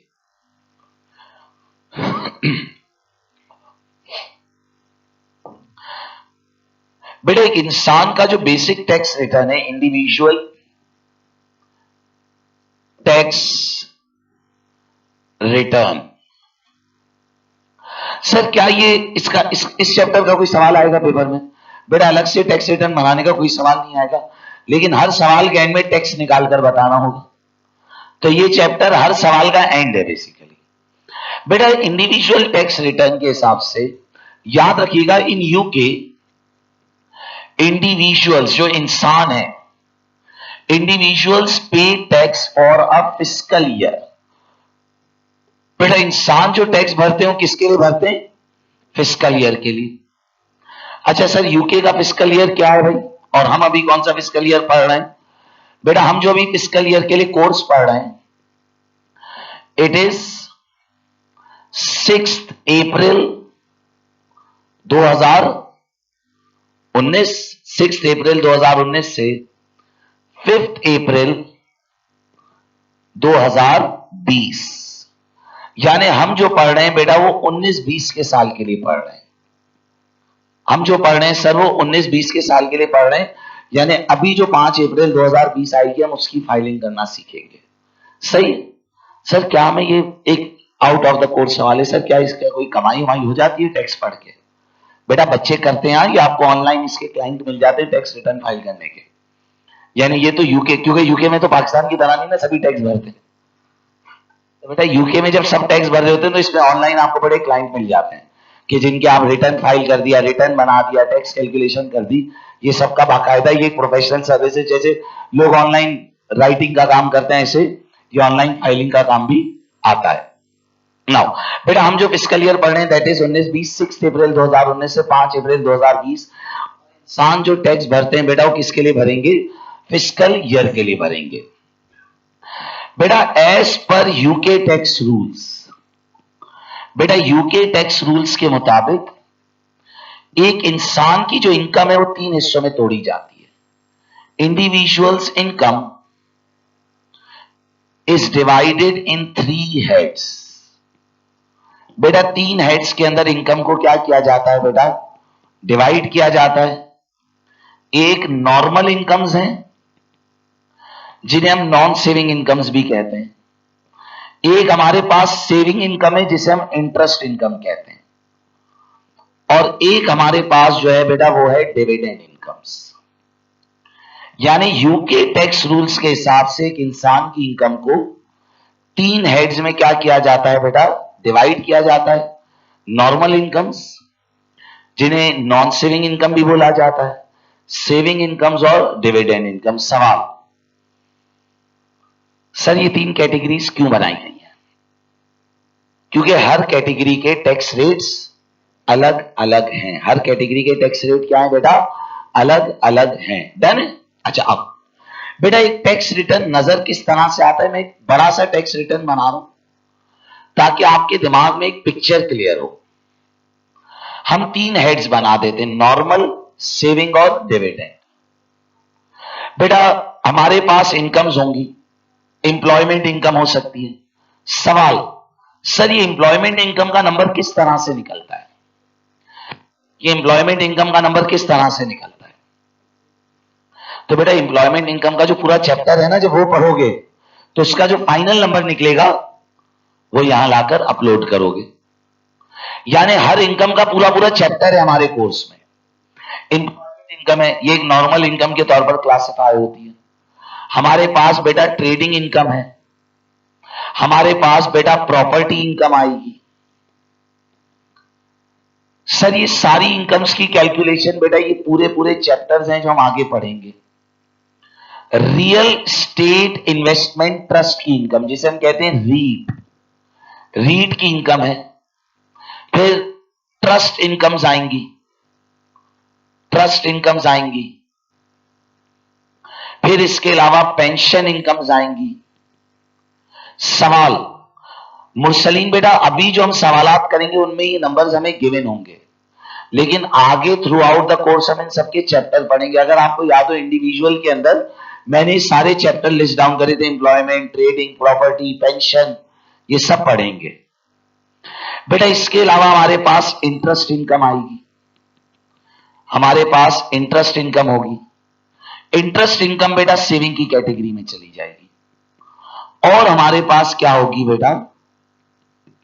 डिविडेंड इनकम होगी। डिविडेंड इनकम किस कैटेगरी में चली जाएगी? अपने कॉलम के अंदर क्लासिफाई हो जाएगी। ये सबको जब हम ऐड करेंगे तो हमारे पास उस इंसान की क्या आ जाएगी बेटा? Total income. क्या आ जाएगी बेटा? टोटल इनकम आ जाएगी। पढ़ेंगे बेटा रियल स्टेट इन्वेस्टमेंट ट्रस्ट, ये म्यूचुअल फंड्स की इनकम है। बिठाओ से, हाँ बेटा मैंने 9:30 का टाइम दिया था, जल्दी आ गया। हाँ हाँ हाँ मुझे पता है बेटा। इनकम है, ट्रस्ट इनकम है, ये सारी इनकम्स को जब आप ऐड करोगे तो आपके पास क्या आ जाएगी? टोटल इनकम आ जाएगी। क्लियर है बात? सर ये सब कैसे होगा बेटा? अभी तो ये नंबर बने बनाए होंगे, बस ऐसे ऐसे रखोगे और 1 मिनट में टोटल इनकम का नंबर फॉर्म होकर आ जाएगा। फिर इसमें से बेटा हम लेस करते हैं पर्सनल अलाउंस। याद है भाई? पर्सनल अलाउंसेस क्या होते हैं बेटा? इनकम का एक ऐसा हिस्सा है जो कि माफ कर दिया जाता है, जिस पर कोई टैक्स चार्ज नहीं होगा। एक इनकम का हिस्सा है जो इस साल के लिए 12,500 पाउंड है। इनकम का एक ऐसा हिस्सा है बेटा क्या कर दिया जाएगा? माफ कर दिया जाएगा। तो हमारे पास फिर जो इनकम आ जाएगी बेटा उस इनकम क्या बोलेंगे? Taxable income. क्या आ जाएगी बेटा? टैक्सेबल इनकम आ जाएगी। हम टैक्स लगाएंगे बेटा। ये पूरा फॉर्मेट, ये पूरा प्रोफॉर्मा आप over the period of time बेटा क्या करेंगे? स्टडी करेंगे। ये एक एक चीज बेटा आपके पास आगे आएगी, तो इससे परेशान नहीं होना कि हम किस तरह से करेंगे। खुद ब खुद आपको वक्त के साथ साथ चीजें आना शुरू हो जाएंगी। बट टैक्स मांगता है पेशेंस, सब्र। आराम आराम से चीजें पढ़ते जाओगे, ये पूरा फॉर्मेट आपके कंट्रोल में आ जाएगा। बेटे एग्जाम के अंदर आपको टैक्स रेट शीट गिवन होगी। क्या गिवन होगी बेटा? एक टैक्स रेट शीट गिवन होगी, जिसके अंदर एग्जामिनर ने आपको टैक्स रेट्स पहले से प्रोवाइड कर दिए होंगे। यानी बेटा जो बेसिक टैक्स रेट्स हैं, जो आपको वैसे ही याद हो जाएंगे, वो आपको बता देगा। यानी उस शीट में जो चीजें होंगी वो पहले से आपको याद हो जाएंगी ओवर द पीरियड। बेटा उसमें आपको इस साल का पर्सनल अलाउंस बताया हुआ होगा कि इस साल का जो पर्सनल अलाउंस है वो है 12,500 पाउंड।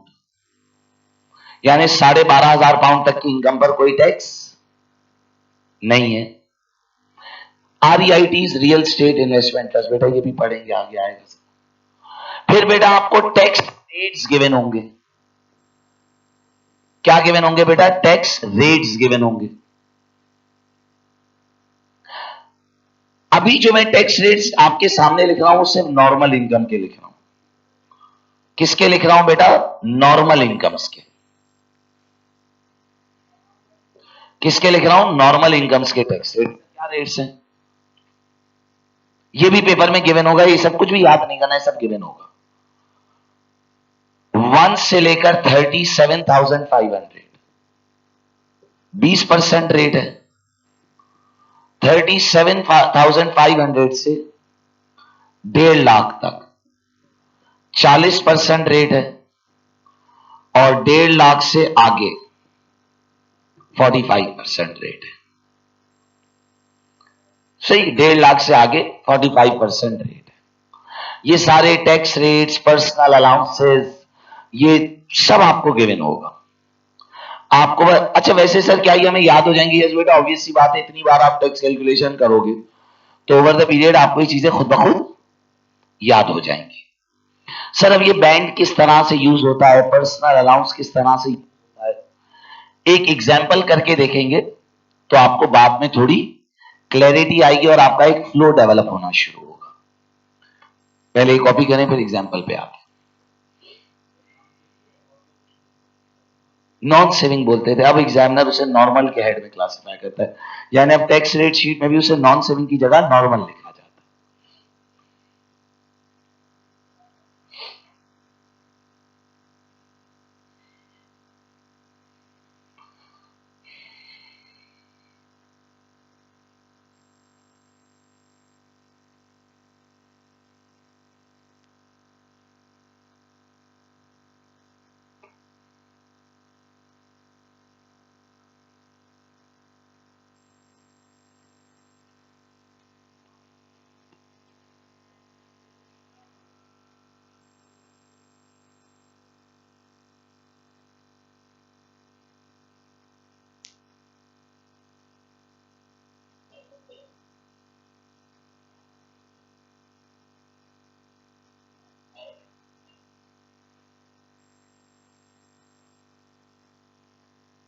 हो गया भाई?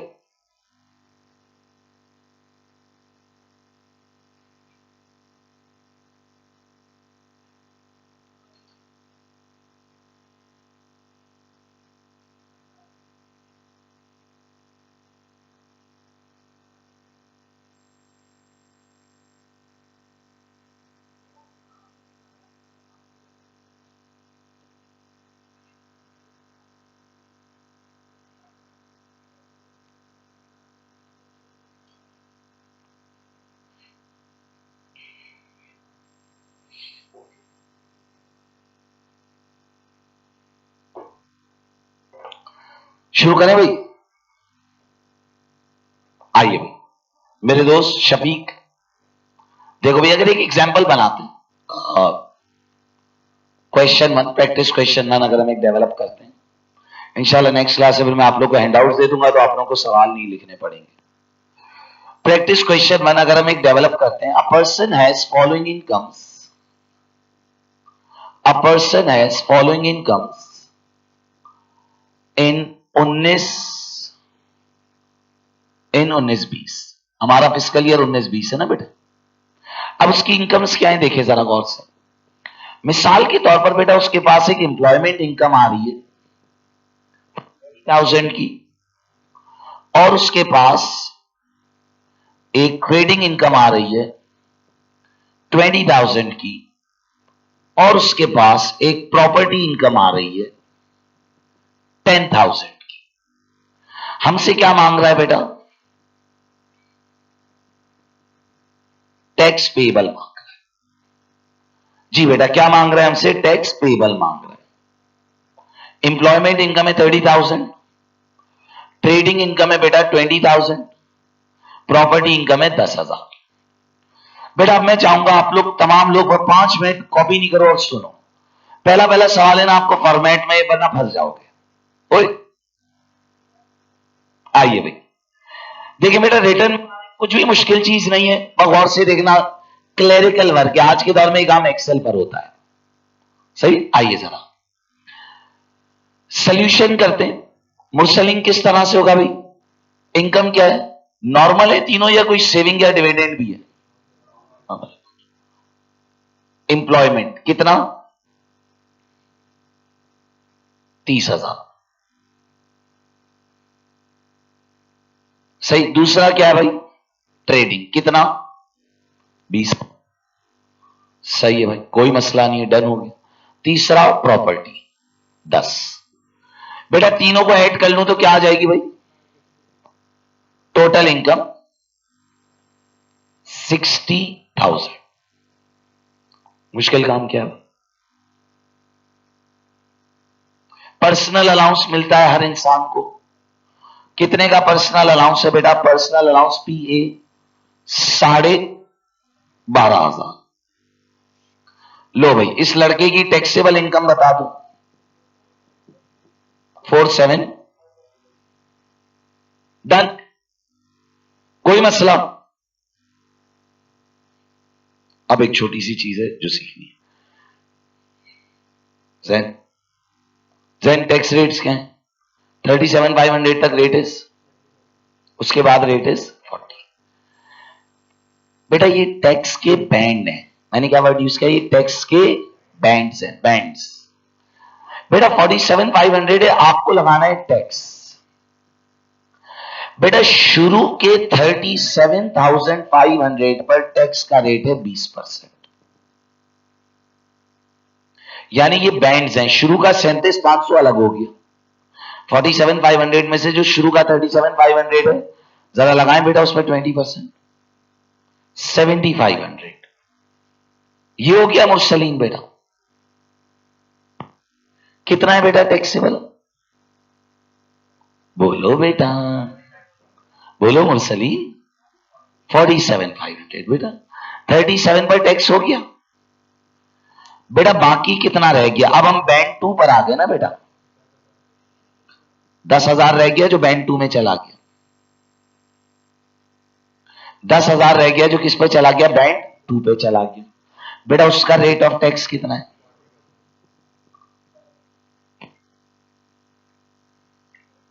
7,500 और 4,000 हो गया भाई। सही। तो बेटा बेसिक टैक्स रिटर्न से कोई बड़ा काम नहीं, सारी इनकम ऐड करनी है। Personal allowance return, taxable income आई, टैक्स का बैंड देखा, टैक्स लगा। सर क्या ये सारा P6 ऐसा ही रहेगा? नहीं बेटा, अभी तो बलाएं आना ही नहीं शुरू हुई। अभी तो रीट आएगा, फिर विद होल्डिंग टैक्सेस होंगे, इंटरेस्ट सब आएगा। लेकिन step by step, step by step. सही। हर स्टेप पर 2-2, 3-3 सवाल प्रैक्टिस करोगे तो आपका हाथ इस पर रवा होगा। कॉपी करो। तो सारी इनकम से ऐड करी, पर्सनल अलाउंस डिडक्ट करा, टैक्सेबल इनकम आई। शुरू के 37,500 तक रेट इज, बोलो बेटा, शुरू के 37,500 तक रेट इज, बाकी 10,000 रह गए 40।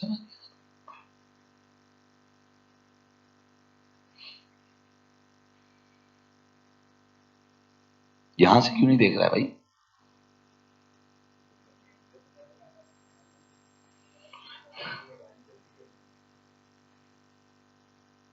और फिर ये गाड़ियां शोरूम पे खड़ी रख के बेच देता है।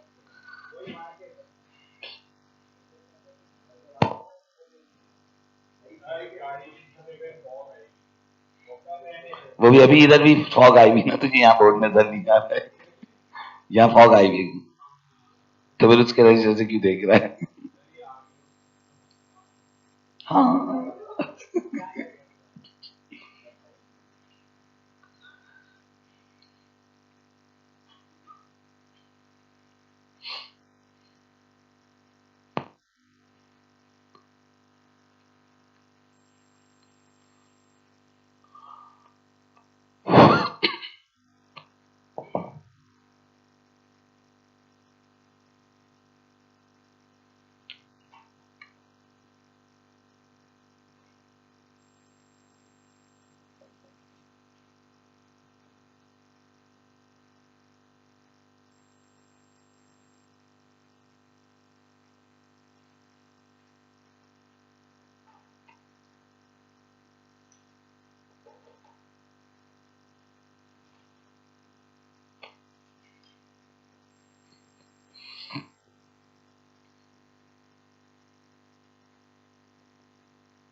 जमील साहब सवाल करें बेटा। आसान है। यही तो दिन होते हैं पागल जिसमें P6 खुद से होता है।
हो गया बेटा? कहा है? यार रजिस्टर से ही ले लो। ऐसा देखो, ऐसे रजिस्टर रजिस्टर है बेटा, देखो मेरे प्रिंटेड रजिस्टर है। फ्री में बेटा, फ्री में बेटा, हम अपनी किडनीज भी निकाल के दे देंगे थोड़े दिन में।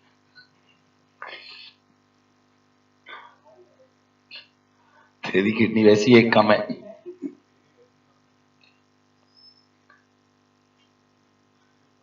जी मेरे दोस्त।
देखें भाई,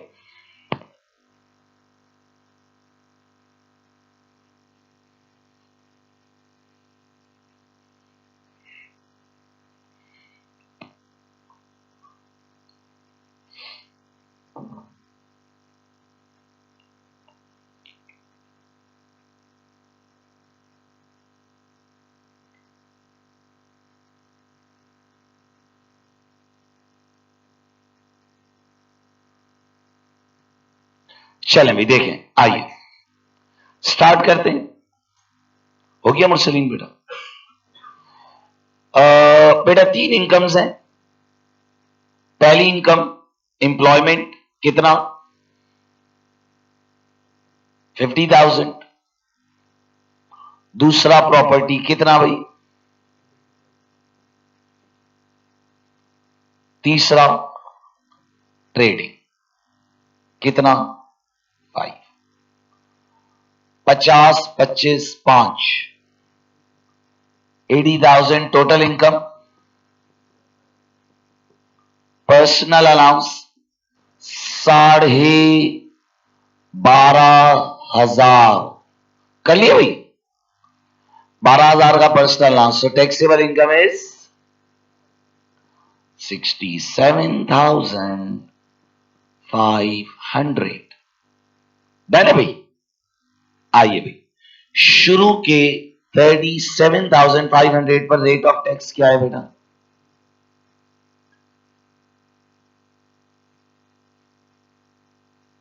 37,500 तक रेट ऑफ टैक्स है। 20% जो बना 7,500, और बाकी कितने हैं बेटा?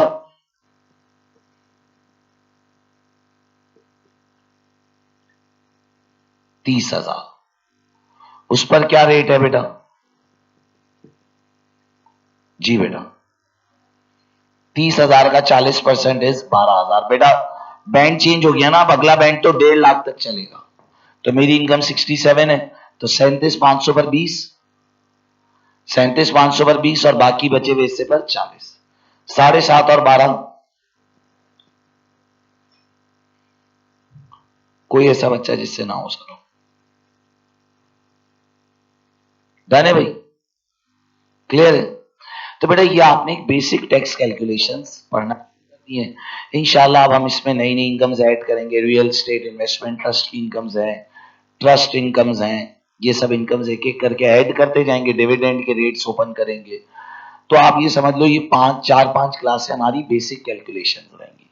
फिर पेंशंस, इंशाल्लाह मेरी कोशिश पूरी होगी कि मैं मार्च अटेम्प्ट की छुट्टियां देने से पहले पहले तक आपको एम्प्लॉयमेंट इनकम तक पढ़ा दूंगा, सही, ताकि जब हम मार्च अटेम्प्ट के बाद रिज्यूम करें तो फिर हमारे पास, क्योंकि फिर टाइम बड़ा लिमिटेड रह जाएगा और फिर आगे रमजान का एलिमेंट भी है, तो मेरी कोशिश होगी कि हम कम से कम क्लासे रमजान में लें, क्योंकि रमजान में आमतौर पर बच्चों की अटेंडेंस ड्रॉप हो जाती है, सही। इंशाल्लाह बेटा नेक्स्ट क्लास में फिर हम इसे आगे बढ़ाएंगे। हमने कोर्स आउटलाइन पर बात कर ली, पेपर स्ट्रक्चर देख लिया, शेड्यूल पर बात, और पहला चैप्टर अभी हमने शुरू किया है, सही। आज पहला पहला दिन है, तो बेटा आप लोग घर वालों को जाके बता देना कि आइंदा से जब P6 हुआ करेगी तो हम 10:30-11 बजे तक आया करेंगे, सही है। इंशाल्लाह हमारी नेक्स्ट क्लास कब है? कल शाम 7 बजे, कल शाम 7 बजे। डन है भाई? चले मैं, खुदा हाफिज। कल नहीं हुई।